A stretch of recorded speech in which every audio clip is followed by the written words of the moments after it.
Hello friends, আজকে তোমাদের সাথে শেয়ার করতে চলেছি আমাদের ব্যাচে ঝালমুড়ি পিকনিকের কথা।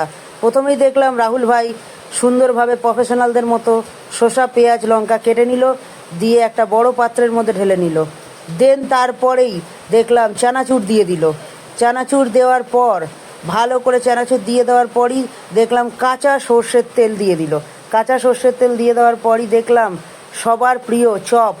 তো বৃষ্টির দিনে চপ মুড়ি হলে তো কিছু লাগেই না, তাই যাই হোক গরম গরম চপ দিয়ে দিল। তারপরেই চাট মশলা, কিছুটা চাট মশলা দিয়ে দেওয়ার পরই দেখলাম আমরা একটা গন্ধরাজ লেবুকে সুন্দর করে দিয়ে দিল। আহা কি গন্ধ, যেন এখনই জিভে জল চলে আসছে। তারপর চপটাকে হালকা করে ভেঙে নিল। চটকাতে বারণ করেছিলাম, চটকালে আমার দেখতে খারাপ লাগে, তাই ভেঙে নিল। দিয়ে হালকা হালকা করে মাখিয়ে তারপরে সাদা প্যাকেট মুড়ি যেগুলো হয় সেগুলো ঢেলে নিল। দিয়ে কিছুটা কাঁচা সর্ষের তেল দিয়ে দিল ওপর থেকে সামান্য পরিমাণ, দিয়ে ভালো করে মাখলো। দেখে তো আগুন ব্যাপার লাগছে। যাই হোক তারপরে সুন্দর করে প্লেটে সবাইকে সার্ভ করে দিল। তারপরে সবাই খেয়ে বলল, রাহুল ভাই তুমি আমাদের নেক্সট প্রজন্মের ঝালমুড়ি কাকা। যাই হোক মজা করলাম, সকলে ভালো থেকো, চলো থ্যাংক ইউ, বাই বাই।